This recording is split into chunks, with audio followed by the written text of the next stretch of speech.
I think anyone who works with youth and who works with people involved in contemporary culture realizes that video games are a tremendously important force.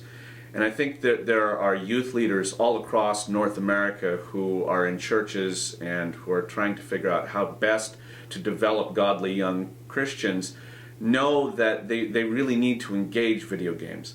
But what I've found is that currently, and there's not a lot of Christian literature out there that deals with video games and video game culture and video game production in a way that's accessible, that is really discussion oriented, that's not really just a simple condemnation of video games.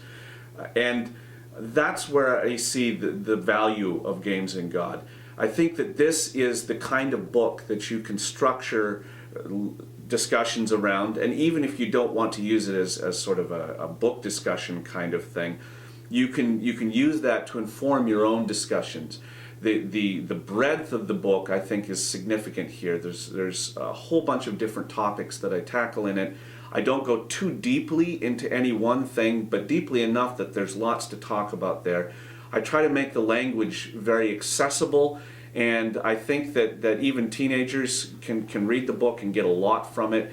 But even if that's not the option on the table, I think that youth pastors themselves can read the book and gain an awful lot.